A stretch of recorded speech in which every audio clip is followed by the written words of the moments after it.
Hello guys, Teacher Júlio here. Tudo bom, galera? Para você que é novato aqui, que não veio, não conhecia meu canal, sou o professor Júlio, professor de inglês desde 2001, muito tempo de experiência.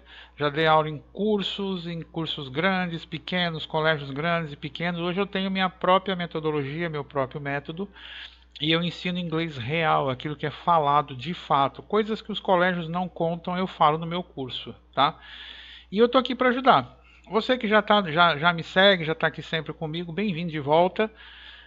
Vamos junto nesse vídeo que é um vídeo bastante importante. Eu vou falar para vocês aqui o que é phrasal verb, o que é as benditas, as famosas, as temidas phrasal verbs. Eu vim aqui com esse vídeo para poder resolver isso de uma vez por todas. Ou seja, tentar passar para vocês a estruturação básica, a regra básica da phrasal verb. Agora, você que tem um pouco de dificuldade, ou você que é novato, ou você que quer rever, eu vou deixar aqui ao longo desse vídeo o card de dois vídeos extremamente importantes, que é a estrutura básica da afirmativa e a conjugação verbal em inglês. São dois vídeos extremamente importantes. Se você já viu, tá ok, beleza. Se não viu, dá uma olhada antes, depois volta aqui. São vídeos importantes. Mas bora para o tema de hoje, que é o que é phrasal verb. Phrasal verbs são expressões verbais que combinam um verbo com uma ou mais partículas, dando a esse verbo um novo significado ou acrescentando detalhes ou uma informação específica a um verbo comum. Ou seja, a phrasal verb ela vai ser composta de um verbo e uma partícula. E elas têm que estar, o verbo e a partícula. Se você tirar a partícula, ela se torna um verbo normal. Eu vou dar alguns exemplos, vocês vão entender isso com calma. Tá? E o que são esses detalhes? O verbo, às vezes, tem um verbo, tem uma ação. Quando você acrescenta uma partícula, uma ou duas partículas, pode estar dando uma informação a mais, um detalhezinho, ou então trocar de sentido totalmente. Vocês vão ver dois exemplos extremamente interessantes aqui.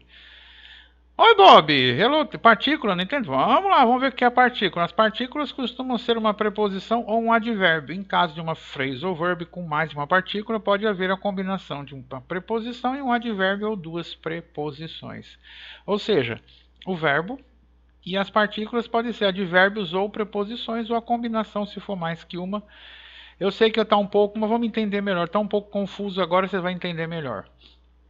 Pegar, por exemplo, a phrasal verb to eat out, aonde to eat é o verbo, tá? O verbo comer. Então, se eu não colocar esse out, o out indica que é uma phrasal verb. Se eu colocar só to eat, é comer. O out é a partícula. Por isso que eu falei, para ser a phrasal verb, a partícula tem que estar também. Se você tirar a partícula, vai vir um verbo normal. Certo? Pegar um exemplo com mais de uma. To come up with. To come, verbo. Up with, partículas. Mesmo caso. Essa phrasal verb é composta de duas partículas. Se você tirar uma ou as duas, não é mais. Ou seja, o significado de come up with vai depender das duas partículas. Teacher, está um pouco confuso, tá? Vamos com calma. To eat out, comer fora. To eat sozinho é comer. Agora, quando você acrescenta o out, é comer fora. Que é o detalhe que eu falei para vocês. Ah, I would like to eat meat. Eu gostaria de comer carne. Comer. I would like to eat salad. Eu gostaria de comer salada. O eat out, comer fora. Comer no restaurante, no shopping, em algum canto. Diferente, fora de casa. Então, ele acrescentou um detalhe. To come up with. Pensar, falar algo novo ou aparecer com algo. Aqui começa a ficar interessante, né? Porque o to come é vir. Come home, vem para casa. Come to the beach, vem para praia. Come to visit me, vem me visitar. Agora, come up with, pensar ou falar, apresentar algo, aparecer com algo diferente. Então, ele já fugiu da ideia do come, do vir. Então aqui você percebe que ele deixou, não é um detalhe, ele se transformou num algo um pouco mais específico, algum significado. Existem phrasal verbs, galera, que existem coisas que vocês querem falar que vão só a phrasal verb, que você vai conseguir se expressar somente com a phrasal verb. Eles gostam muito de usar phrasal verb. Tem certas phrasal verbs que tem o mesmo significado. Tem um verbo e uma phrasal verb que significa exatamente a mesma coisa. Eles têm a preferência de usar a phrasal verb. Agora, existem situações que não. Existem situações que é somente a phrasal verb que vai falar o que vocês querem falar. Então, por isso é interessante vocês saberem, quer dizer, phrasal verb é importante, porque senão vocês correm o risco de não entender nada, nem escrito, nem falado, certo? Vou dar um exemplo, claro, Bob, bora. To eat out, ou eat out, se quiser falar mais rápido, né? Eat out, ó. Por exemplo, I would like to eat out tonight. Eu gostaria de comer fora, no restaurante, no shopping, né? To come up with, eu já tinha lá passado o significado. I came up with a solution to the problem. Encontrei uma solução para o problema. A galera um pouco mais avançada, tipo, teacher, mas encontrar tem outras, eu sei. Mas existe essa também, e é bastante usada, tá? Existem outras, inclusive outras phrasal verbs, né? Mas assim, só que eles usam muito essa. Como eu falei, eles têm a preferência de usar a phrasal verb. E você vê, aqui eles fugiu totalmente da ideia do come, que é o ver, que é o verbo vir, né? Ordem da phrasal verb. A phrasal verb ela tem uma ordem a ser seguida. Vamos lá. Vamos pegar aqui to try on, provar e experimentar roupas. Olha o detalhe. Provar, experimentar roupas. Se eu tirar o on, to try é tentar. Vou tentar abrir a porta, vou tentar jogar, vou tentar terminar um jogo, vou tentar ler o livro, vou tentar fazer alguma coisa. Vou tentar algo. Agora, quando você coloca o on, provar e experimentar roupa. Tá? Vamos pegar um exemplo. Eu gostaria de experimentar essa camisa. Ó, I would like to try on this shirt. Naquele vídeo que eu já mencionei aqui, que vai estar no card, da estrutura da afirmativa, vai dizer para vocês que é sujeito, verbo, objeto. Né? Que é sujeito, verbo, objeto. Então, ó, I, sujeito, would like to try on, né? Verbo, o shirt this shirt é o objeto. Né? This shirt é o objeto. Ele está seguindo a ordem. Porém, a phrasal verb ela tem alguns detalhezinhos a serem levados em conta. Eu posso simplesmente, neste caso, colocar o this shirt, que é o objeto, entre o verbo e a partícula. O que eu fiz? Eu inverti aqui, ó. Eu passei o this shirt para o meio entre o verbo e a partícula. Você está entendendo? O mesmo eu poderia se eu colocar um objeto, um pronome objeto, ou seja, eu poderia substituir o this shirt pelo pronome objeto it. Quando está muito na cara, do que eu estou falando, é melhor vocês não repetirem, não falarem a palavra, e sim utilizar um pronome objeto.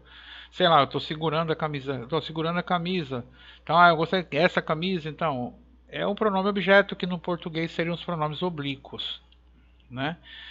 Agora aqui tem um detalhe, antes de eu seguir em frente com a explicação, aqui tem um detalhe bem interessante. Se eu tirasse esse on daí, a frase estaria errada. Porque o try, como eu falei, tentar alguma coisa, mas ele também pode ser experimentar uma comida. Por exemplo, ele pode ser experimentar uma comida.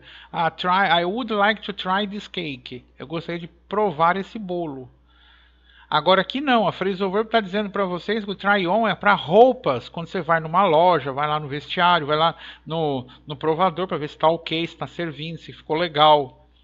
Então vocês estão percebendo, a phrasal verb dá um detalhe, se eu tirar esse on, pode ser que a pessoa, um nativo por exemplo, não vai entender o que você está falando. Agora, por que acontece isso? O que acontece com essa phrasal verb? Essa phrasal verb ela é chamada de separable phrasal verb. Separable phrasal verb. Nossa, mas o que é isso? Separable phrasal verbs são as phrasal verbs em que o objeto pode ir depois da partícula ou entre o verbo e a partícula. I would like to try on this shirt. O objeto vem depois. I would like to try this shirt on. I would like to try it on. Ele vem entre o verbo e a partícula. Agora, tem que tomar cuidado neste caso aqui. I would like to try it on. como eu já mencionei, é um pronome object pronome, pronome objeto, pronome oblíquo.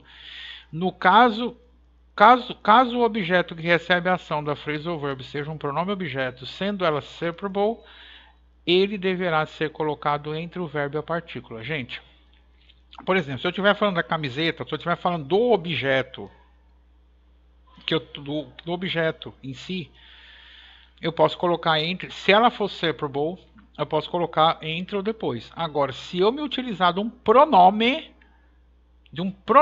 é obrigatoriamente, sendo ela separable, de colocar entre o verbo e a partícula. Ela sendo separable, claro.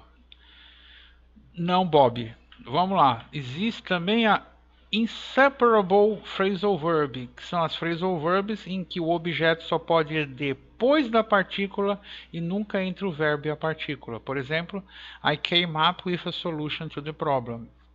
O came up ele é inseparable. Eu não posso colocar no meio o objeto no meio. A mesma coisa, um outro exemplo. She takes care of the garden. Ela toma conta do jardim. Também não posso colocar entre.